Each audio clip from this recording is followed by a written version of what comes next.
Assalamualaikum warahmatullahi wabarakatuh. Selamat pagi anak-anak kelas 2C yang hebat. Bagaimana kabar kalian hari ini? Ya, alhamdulillah. Semoga kalian tetap sehat, tetap semangat, tetap ceria ya. Hari ini kalian kembali belajar bersama dengan Ibu Diana.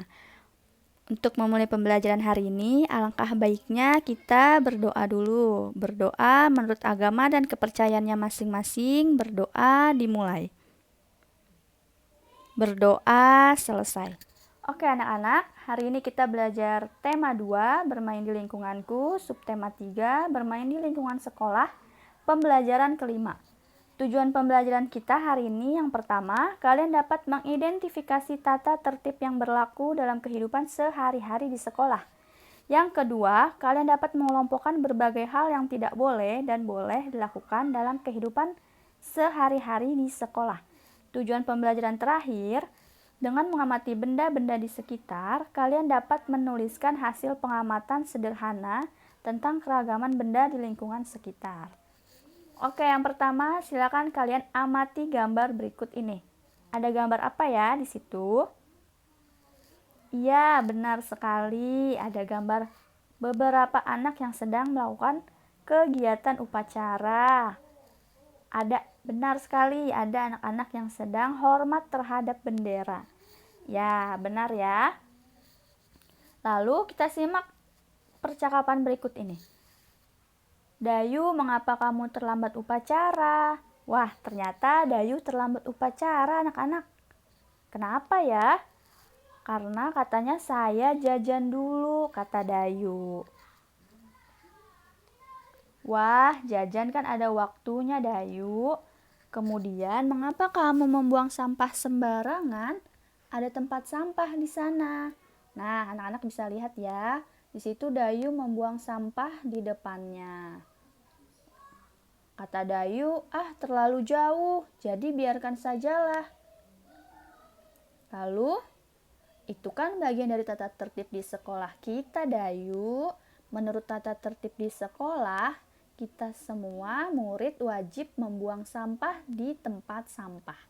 Nah, anak-anak, jika kalian sedang melakukan kegiatan upacara, maka kalian tidak boleh terlambat. Kalian harus datang lebih awal sebelum kegiatan upacara dimulai.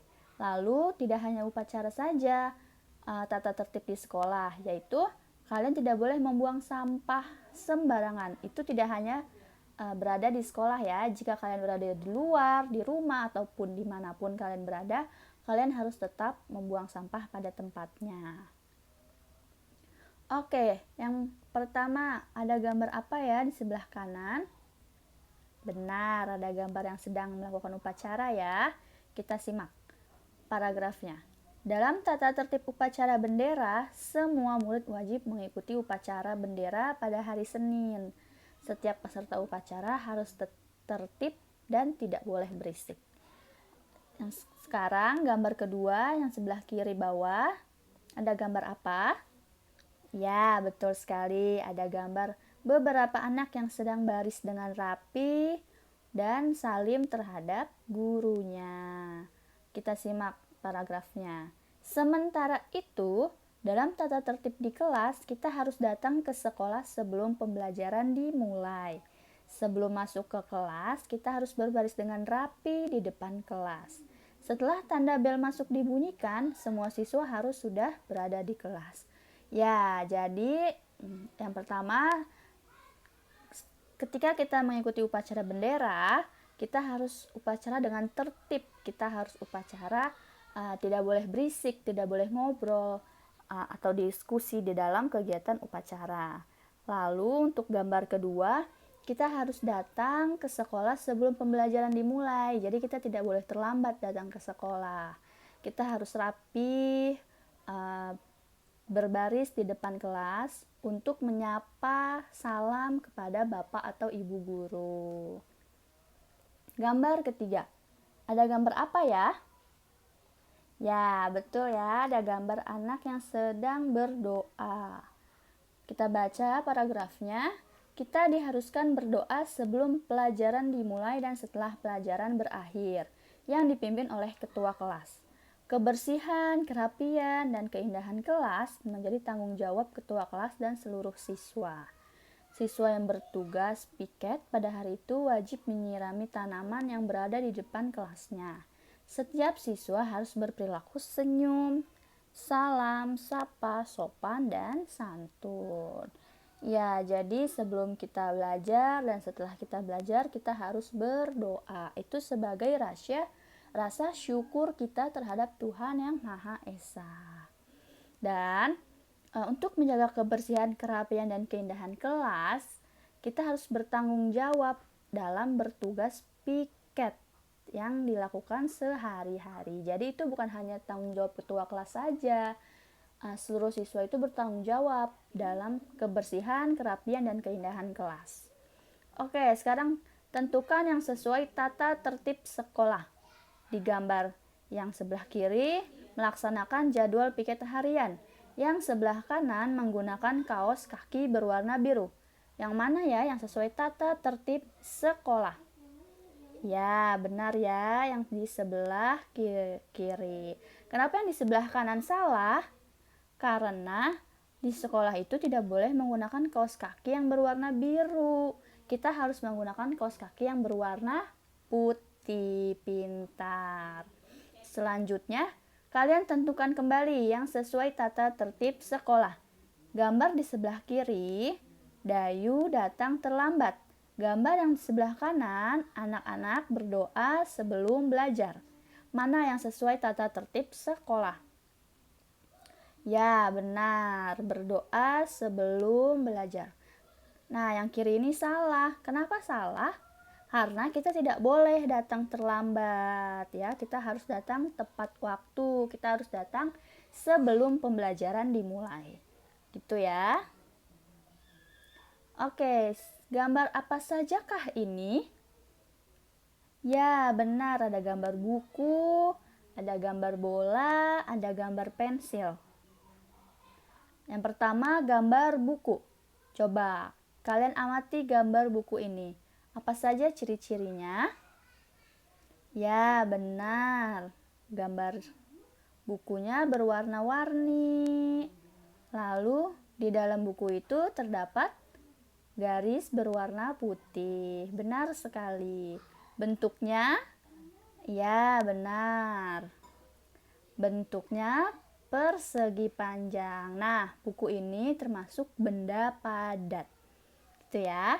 Selanjutnya, gambar ya. Bola.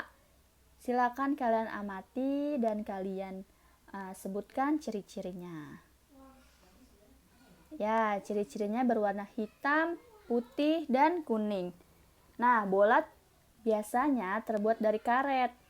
Ada juga yang terbuat dari plastik ya. Lalu termasuk benda padat juga dan bentuknya bulat. Lalu pensil. Berwarna apa pensilnya? Berwarna coklat ya. Pintar. Lalu bentuknya pensil itu berbentuk seperti tabung panjang. Ya, terbuat dari kayu.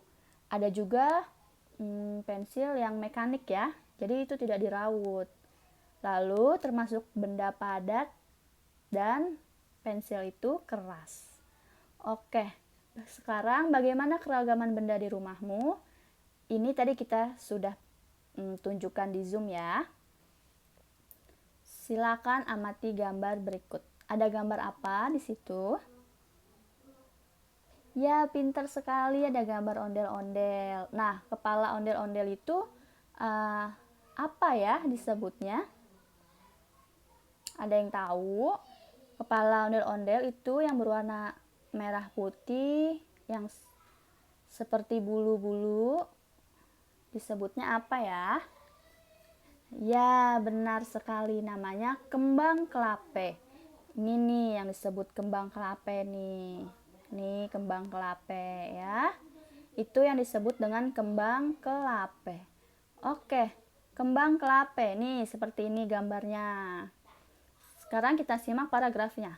Kembang kelape adalah hiasan khas Betawi. Kembang kelape biasa digunakan untuk hiasan pesta atau ondel-ondel. Kembang kelape berasal dari kata kembang kelapa yang merupakan bagian dari pohon kelapa. Seluruh bagian pohon kelapa memiliki banyak manfaat bagian kehidupan manusia. Oleh karena itu, kembang kelape memiliki makna bermanfaat bagi makhluk hidup lainnya. Sebagai manusia, kita pun harus berguna bagi diri sendiri dan orang lain. Manusia sebaiknya senantiasa menunjung tinggi solidaritas, kejujuran, dan sopan santun. Nah, seperti ini ya, gambar kembang kelape dan penjelasannya. Alat dan bahan kembang kelape.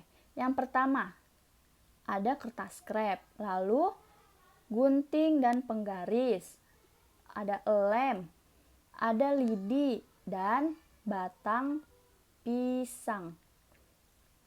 Nah, kertas krep atau kertas emas kita gunakan sebagai kembang kelapanya. Dan penggaris dan gunting kita gunakan untuk mengukur dan menggunting kertas. Lem digunakan untuk menempelkan kertas di lidi. Nah, lidinya kita gunakan sebagai batang kembang kelape. Nah, batang pisangnya digunakan untuk menancapkan kembang kelape yang sudah jadi. Nah, anak-anak sudah pernah membuat kembang kelape kan kemarin sama Pak Jamal. Nah, seperti itu ya contoh kembang kelape yang sudah kalian buat. Nah, alhamdulillah pembelajaran kita hari ini sudah selesai. Tadi kita sudah belajar tentang tata tertib di sekolah. Kita sudah belajar tentang keragaman benda-benda di sekitar kita. Dan kita sudah belajar tentang kembang kelape. Oke, semoga kalian paham materi pembelajaran hari ini. Ayo kita berdoa untuk menutup pembelajaran hari ini. Berdoa menurut agama dan kepercayaan masing-masing. Berdoa dimulai. Berdoa selesai. Oke, sampai jumpa di pembelajaran berikutnya. Wassalamualaikum warahmatullahi wabarakatuh. Selamat pagi anak-anak.